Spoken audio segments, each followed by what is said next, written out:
नमस्कार साथियों, live class में आप सभी का बहुत बहुत स्वागत है। जल्दी से सभी स्टूडेंट्स अपने सभी दोस्तों को शेयर कर दो। लाइव क्लास हमारी स्टार्ट हो चुकी है। टारगेट हमारा 1 मार्च हिंदी का paper class 10th MP board का होने वाला पहला पेपर। ज़बरदस्त शुरुआत करना है वार्षिक परीक्षा के पेपर की। साथियों देख लो, बाद में मत बोलना। वे क्वेश्चन बता रहा हूँ जो पेपर में छपने वाले हैं। तो ऑल स्टूडेंट जितने भी जल्दी से जल्दी शेयर कर दें अपने सभी दोस्तों को, और जितने भी दोस्त हमारे क्लास 10th वाले डेली हमारी लाइव क्लास में जुड़ते हैं उनको जल्दी से शेयर कर दीजिए। और कौन कौन दोस्त हमारे लाइव क्लास में आ चुके हैं जल्दी से कमेंट करके मुझे बता दें। कौन कौन दोस्त आ चुके हैं जो डेली लाइव क्लास में जुड़ते हैं। पूर्णांक 75 वार्षिक परीक्षा पेपर 2023 कक्षा 10वीं हिंदी का पूरा छपने वाला पेपर का सॉल्यूशन हम देखेंगे। स्टूडेंट्स यदि आप डेली लाइव क्लास को अटेंड करते हैं तो मैं गारंटी दे रहा हूं हिंदी में आपका एक भी अंक नहीं कटेगा, क्योंकि एक से एक ज़बरदस्त वीडियो डेली आपको प्रोवाइड करवाए जा रहे हैं। चलिए स्टूडेंट्स, अब बिना देर किए हम स्टार्ट करते हैं। जितने भी बच्चे इस लाइव क्लास को देख रहे हैं, एक बात आपकी ज़रूर गलत है यार, आप चैनल को सब्सक्राइब नहीं करते हैं। देखिए, चैनल को सब्सक्राइब कर लेंगे तो आपको आने वाले वीडियो का नोटिफिकेशन मिल जाता है। और बहुत सारे स्टूडेंट सब्सक्राइब करते हैं तो घंटी की बटन को ऑल पर नहीं करते हैं। भैया घंटी की बटन को ऑल पर करो, जब जाकर नोटिफिकेशन आप तक पहुंचेगा, क्योंकि वीडियो अपलोड हो जाता है आप तक नहीं पहुंच पाता है। तो घंटी की बटन को ऑल पर कर लेना सभी स्टूडेंट। चलिए कमेंट करके बता दीजिए किस किसने चैनल को सब्सक्राइब करके घंटी बटन कॉल पर कर रखा है जल्दी से।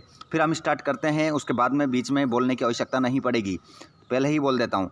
हाँ, जो स्टूडेंट आ चुका है शेयर कर दो सभी को। सभी स्टूडेंट एक बार शेयर कर देंगे अपने सभी फ्रेंड्स को, जल्दी से शेयर करके आ जाइए। जी बिल्कुल, कमेंट बॉक्स में बता दें, लाइव चैट में बता दें। चलिए ओके, वीडियो को लाइक ज़रूर करिएगा। लाइक नहीं करते हैं, जितने स्टूडेंट लाइव क्लास में रहते हैं वो लाइक नहीं करते हैं, लाइक ज़रूर कर दीजिएगा। चलिए स्टार्ट करते हैं पहले क्वेश्चन से। प्रश्न नंबर पहला, सही विकल्प का चयन कीजिए। सही विकल्प का चयन करना है स्टूडेंट्स। पहला क्वेश्चन है, काव्य की दृष्टि से रीतिकाल को बांटा गया है। तो काव्य की दृष्टि से रीतिकाल को बांटा गया है, कितने भागों में बांटा गया है? जल्दी से जवाब दीजिए। रीतिकाल को बांटा गया है 3 भागों में।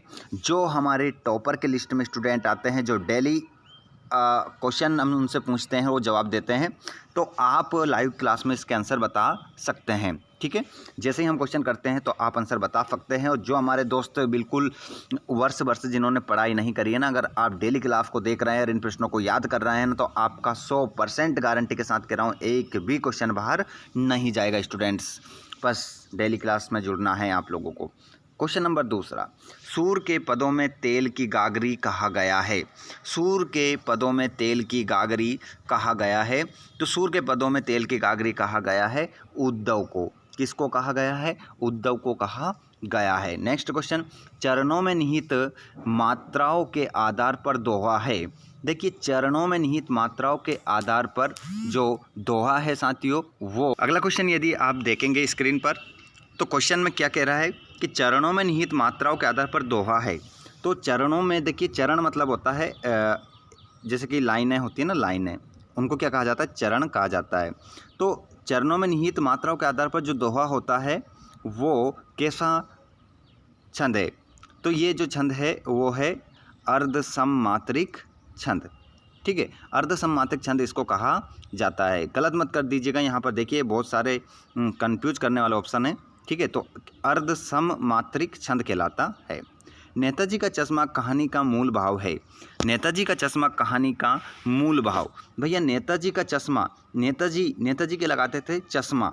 नेताजी चश्मा लगाते थे, क्यों लगाते थे? क्योंकि वो गलत, देश में जो गलत हो रहा है वो नहीं देख पाते थे। ठीक है, मतलब मैं सिर्फ आपको ट्रिक से बताने के लिए ऐसा बोल रहा हूँ। नेताजी देश में कुछ गलत होता था तो वो चश्मा लगा लेते थे।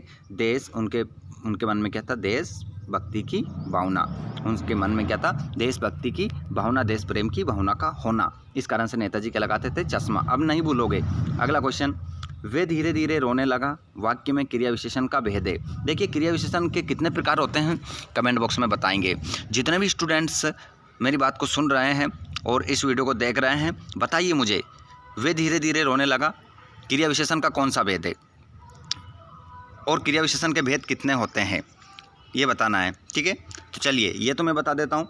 ये है आपका रीतिवाचक क्रिया विशेषण। अब मुझे बताइए, अब मुझे ये बताना है आपको क्रिया विशेषण कितने प्रकार के होते हैं। कमेंट बॉक्स में बताइएगा। जो स्टूडेंट अच्छे समझदार होंगे वो तो समझ गए होंगे कितने प्रकार के होते हैं, क्योंकि आपके कहीं ना कहीं आपकी आंखों के सामने ही भेद लिखे हैं कितने होते हैं। ठीक है, जितने भी भेद होते हैं वो लिखे हैं। ठीक है, आप समझ गए होंगे बहुत सारे। तो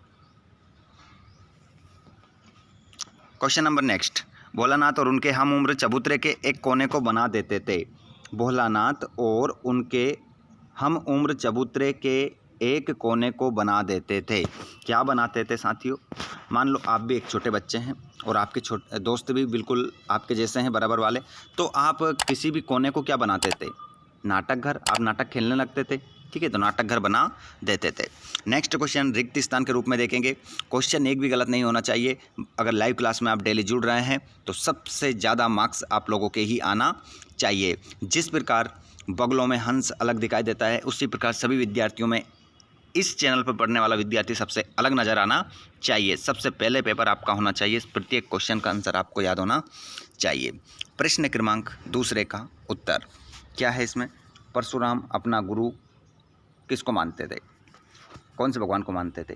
तो परशुराम अपना गुरु भगवान को मानते थे, वो मानते थे शिव भगवान को। ठीक है, परशुराम, परशु के राम, परशु के राम राम नहीं होते हैं। परशु के राम जो है वो कौन है? शिव है। परशु के जो राम है कौन? शिव। शिव परशुराम को मानते थे, है ना, मतलब परशुराम शिव को मानते थे। इस प्रकार से आप याद रखना। आश्रय की बाह्य शारीरिक चेष्टाओं को कहते हैं। तो आश्रय की बाह्य शारीरिक चेष्टा को क्या कहते हैं? अनुभाव कहते हैं। क्या कहते हैं? अनुभाव कहते हैं। अगला क्वेश्चन देखेंगे। विस्तृत कलेवर वाले काव्य को कहते हैं।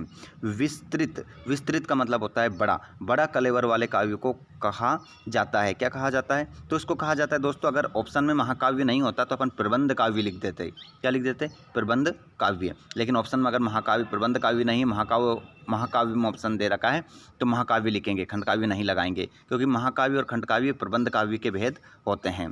ठीक है, तो महाकाव्य आपका राइट आंसर हो जाएगा। नेक्स्ट क्वेश्चन, बाल गोविंद भगत की प्रभातियाँ तक चलती थी।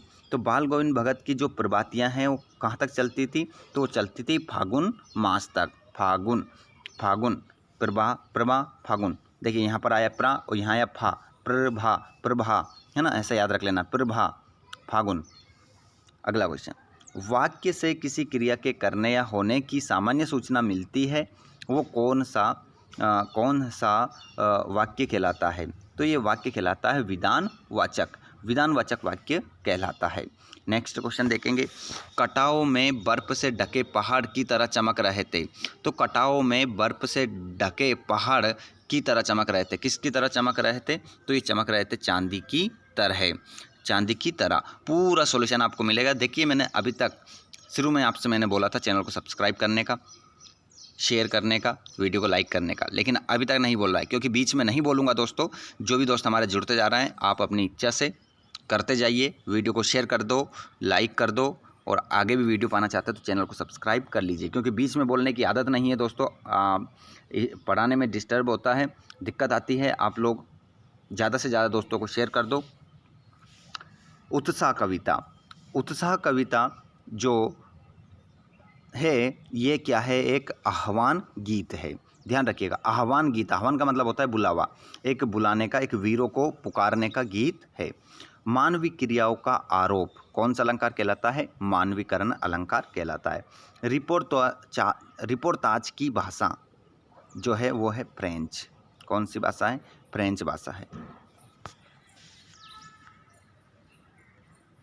अगला क्वेश्चन है सफ़ेद पोश। सफ़ेद पोश, सफ़ेद पोश जो होता है साथियों यह कहलाता है आपका भद्र व्यक्ति। ठीक है, भद्र व्यक्ति को आपको इससे मिलाना है। अगला है जो कम बोलता है वो मितभाषी कहलाता है। अज्ञे, अज्ञे जो है वो तार सप्तक के कवि है। ठीक है, ये हो चुका है आपका पूरा। जोड़ी वाला क्वेश्चन। अगला क्वेश्चन आप देखेंगे एक शब्द एक वाक्य में उत्तर। पहला क्वेश्चन आप देखेंगे स्क्रीन पर, तो क्या है, फसल कविता हमें किसके करीब लेकर जाती है। तो फसल कविता हमें किसके करीब लेकर जाती है, फसल कविता हमें कृषि के समीप लेकर जाती है, करीब लेकर जाती है। किसके, कृषि के, और व किसान के, कृषि व किसान के करीब लेकर जाती है ना, इतना आप लिख सकते हैं। तो जो हमारी फसल कविता है ये हमें किसान व कृषि से संबंधित जानकारी के करीब लेकर जाती है। विवाह के दो भेद लिखना है। देखिए विवाह दो प्रकार के होते हैं, एक होता है उद्दीपन और एक होता है आलम्बन। कौन कौन से, एक तो उद्दीपन और एक होता है आलम्बन। ठीक है, हमने रस में जो पढ़ा रखा है उसमें आपको बताया है। अगला क्वेश्चन, शास्त्रों में काशी किस नाम से प्रतिष्ठित है। तो याद रखिएगा, बहुत ही ज़बरदस्त क्वेश्चन है। अगर आ गया तो आप गलत कर दोगे, तो आज के बाद इसको आप भूल मत जाना। शास्त्रों में काशी, भैया काशी तो आनन कानन क्या कहलाती है, आनन कानन की नगरी, आनन कानन की नगरी कहलाती है। कौन, काशी। अगला, किस समास में प्रथम पद प्रधान एवं अव्यय का होता है। किस समास में प्रथम पद प्रधान एवं अव्यय का होता है। तो ये होता है, भैया नाम से स्पष्ट है, अव्ययी भाव समास। कौन सा समास, अव्ययी भाव समास लिख लीजिएगा, है ना। अगला क्वेश्चन, अपना हाथ जगन्नाथ लोकोक्ति का क्या अर्थ है। तो देखिए यहाँ पर पूछा गया है अपना हाथ जगन्नाथ, इस लोकोक्ति का क्या अर्थ है। तो इस लोकोक्ति का अर्थ होता है अपने काम को स्वयं अपने हाथों से करना चाहिए।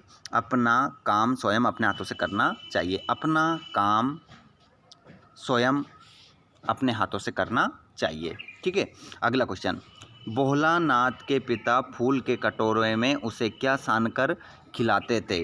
तो भोलानाथ के पिता फूल के कटोरे में उसे क्या सानकर खिलाते थे। तो इसमें आप लिख देंगे भात। क्या लिख देंगे, भात आप लिख देना। अगला क्वेश्चन सत्यापत्ति में देखेंगे, गलत किसी प्रकार का क्वेश्चन नहीं होना चाहिए। साथियों बहुत ही मेहनत करके वीडियो आप लोगों के लिए बनाया जाता है, तो लाइव क्लास में जुड़ने वाले सभी बच्चों से रिक्वेस्ट है आप एक बार शेयर ज़रूर कर दीजिएगा। अपने दोस्तों को शेयर करना बिल्कुल ना भूलें, जल्दी से शेयर कर दें एक बार। क्वेश्चन क्रमांक 5वां, मुख्य गायक की आवाज़ भारी व गंभीर होती है। देखिए मुख्य गायक की आवाज़ भारी व गंभीर होती है, तो बिल्कुल सत्य, इसमें लगाओगे आप सत्य। दोहा और चौपाई वर्णिक छंद है, तो इसमें लगाओगे असत्य, क्योंकि दोहा और जो चौपाई है वो आपका मात्रिक छंद है ना। तो पहला वाला सत्य, दूसरा वाला क्या हो जाएगा, असत्य। जहाँ पर मैं राइट लगा रहा हूँ वहाँ पर क्या लिखेंगे आप, सत्य। जहाँ पर मैं कट का निशान लगा रहा हूँ वहाँ पर आप लिखोगे असत्य। चलिए क्वेश्चन नंबर 3, मानव संस्कृति एक अविभाज्य वस्तु है। मानव संस्कृति एक अविभाज्य वस्तु है। जी बिल्कुल, ठीक है, सत्य। मानव संस्कृति एक अविभाज्य वस्तु है जिसको हम बांट नहीं सकते। दो वर्णों के मेल को संधि कहते हैं, बिल्कुल सत्य। रंगीन पताकाएं शांति और अहिंसा का प्रतीक है, असत्य है भैया, क्योंकि यहाँ पर रंगीन पताकाएं तो किसी शुभ काम के लिए प्रतीक थी, श्वेत पताकाएं शांति और अहिंसा की प्रतीक थी, है ना। अगला क्वेश्चन, पढ़कर ही लेखक आभ्यंतर व्यवस्था को पहचानता है। तो पढ़कर ही नहीं, लिखकर, यहाँ पर क्या दे दिया है, पढ़कर, तो ये भी क्या हो जाएगा, असत्य हो जाएगा, ध्यान रखिएगा, है ना। इस सेंटेंस को करने में बहुत ज़्यादा दिक्कत आ रही लोगों को, बहुत सारे गलत कर रहे हैं, तो आप ध्यान रखिएगा, गलत नहीं करना है। अगला देखिएगा, अब क्वेश्चन यहाँ पर वो दमदार क्वेश्चन है जो आपकी बैंड बजाने वाले हैं, तो आप डरना नहीं है, आप लोगों को उल्टा इन क्वेश्चनों की बैंड बजाना है, टेंशन ना लेना। जब हम हैं तो क्या गम है प्यारे, ठीक है। चलिए यहाँ पर क्वेश्चन क्रमांक 1, ठीक है। तो यहाँ पर रीतिकाल को श्रृंगार काल क्यों कहा जाता है। रीतिकालीन किसी एक कवि का नाम लिखिए। तो यहाँ पर रीतिकाल को श्रृंगार काल इसलिए कहा जाता है क्योंकि इस काल में जितनी भी रचनाएं हुई है वो श्रृंगार से संबंधित रचनाओं को इन कवियों ने महत्व दिया है। एक रीतिकालीन कवि का नाम है बिहारी, लिख लीजिएगा, ठीक है, या केशवदास लिख सकते हैं, घनानंद लिख सकते हैं, बोधा लिख सकते हैं, ठाकुर लिख सकते हैं, ये सब रीतिकाल के कवि हैं। ठीक है। नई कविता की विशेषता, तो नई कविता की विशेषता यदि आपको देखना है तो इसमें कुछ नई बिंबों का प्रयोग किया गया है, नवीन उपमानों का प्रयोग किया गया है। ठीक है। इन बातों का मुक्तक छंदों का प्रयोग किया गया है। तुलसीदास अथवा नागार्जुन की काव्यगत विशेषताएं, तो तुलसीदास जी की अगर विशेषता लिखेंगे, 2 रचनाएं लिख दो, रामचरितमानस, कवितावली लिख दी। कला पक्ष, इन्होंने अपने काव्य में मुहावरों का प्रयोग किया है। ठीक है। और इन्होंने अपनी काव्य रचनाओं में अवधी भाषा का प्रयोग किया है और इन्होंने राम से संबंधित महत्वपूर्ण रचनाएं लिखी है। इस प्रकार से आप लिख सकते हो, कोई दिक्कत नहीं है। ये क्वेश्चन मैं आपको अगर आप कमेंट करेंगे तो मैं प्रोवाइड आपको करवा दूंगा, मैंने डाल रखा है। उसके बाद में ये क्वेश्चन नंबर 8वां 9वां आप देख सकते हैं। इनमें से कौन सा क्वेश्चन आपको चाहिए मुझे कमेंट बॉक्स में बताएंगे। और देखिए, खंड काव्य की 2 विशेषता मैं बता देता हूँ। खंड काव्य का आकार छोटा होता है और खंड काव्य में एक ही रस का समावेश होता है। बस हो गई 2 विशेषता, और क्या है। ठीक है। यहाँ पर स्थायी भाव व संचारी भाव, स्थायी भावों की संख्या 10 होती है, संचारी भावों की संख्या 33 होती है। स्थायी भाव हमेशा स्थायी रहते हैं, संचारी भाव आते जाते रहते हैं, ये अंतर हो गया। ठीक है। चौपाई छंद अगर आप देखेंगे तो चौपाई छंद में क्या है, मंगल भवन अमंगलहारी, द्रौस दशरथ अजर बिहारी, ये तो उदाहरण हो गया। और चौपाई छंद एक सममात्रिक छंद है, इसके प्रत्येक चरण में 16 मात्रा होती है, हो गया। और क्या, अतिशयोक्ति अलंकार देख सकते हैं आप, जहाँ पर किसी बात को बहुत ही ज़्यादा बड़ा चढ़ाकर कहा जाता है वहाँ पर अतिशयोक्ति अलंकार होता है। हनुमान की पूंछ में लग ना पाई आग, लंका सारी जल गई गए निशाचर भाग। ठीक है। तो इस प्रकार से आप लिख सकते हो। कहानी और उपन्यास में अंतर, तो ये देख सकते हो कहानी और उपन्यास में अंतर। सारे क्वेश्चन ऐसे होंगे जो आपको याद होंगे दोस्तों, टेंशन लेने की आवश्यकता नहीं है। एक बार इस पेपर पर नज़र डालिए और इनमें से आपको जो क्वेश्चन चाहिए मुझे कमेंट करके बताइएगा। जैसे कि 2 भाषा बोलने वाले को क्या कहा जाता है, तो कुछ नहीं, आगे लिखो द्वि और पीछे लगाओ भाषी, द्विभाषी कहते हैं उसे। ठीक है, होगा। और जिसका वर्णन ना किया जाए उसे क्या कहते हैं, अवर्णीय। क्या कहते हैं उसको, अवर्णीय। ठीक है, जिसका वर्णन नहीं कर सकते। ओके। अगला, अगर इनको भी देखेंगे तो आपको इनको भी खून पसीना एक करना, कड़ी मेहनत करना, ये लो, कड़ी मेहनत करना, कड़ी मेहनत करना, हो गया। गागर में सागर भरना, इसका मतलब होता है थोड़े में अधिक कहना, थोड़े में अधिक कहना। ठीक है। सब क्वेश्चन आपको याद होंगे यार, वो टेंशन नहीं लेना है। और क्वेश्चन नंबर, ये संदर्भ प्रसंग देख सकते हैं आप, उदो तुम हो अति बड़भागी, पार्ट 1 से लिया गया है, रचिता सूरदास जी हैं। ये हमारा दूसरा वाला जो है जयशंकर वाले पार्ट से लिया गया है, पार्ट का नाम आत्मकथ्य है। और क्वेश्चन नंबर 19, इसमें ये हमारे बाल गोविंद भगत से लिया गया है, राम वृक्ष बेनीपुरी इसके रचिता हैं। और ये हमारे नौबत खाने में इबादत से लिया गया है। ठीक है, आगे देख सकते हैं। और यहाँ पर देखिए क्वेश्चन नंबर 20, और अगर आपको क्वेश्चन नंबर 21 ये क्वेश्चन चाहिए तो आप मुझे कमेंट करके बता सकते हैं। मैं आपको इसका टाइटल ढूंढना, गद्यांश पद्यांश को हल करना सिखा दूंगा, क्योंकि मैंने इसके लिए ज़बरदस्त एक वीडियो ट्रिक वाला बना रखा है। ठीक है। तो बहुत सारे स्टूडेंट्स को आता है ना, तो और बहुत सारे को नहीं आता है, तो उसके लिए मैंने वीडियो पहले से ही बना दिया था।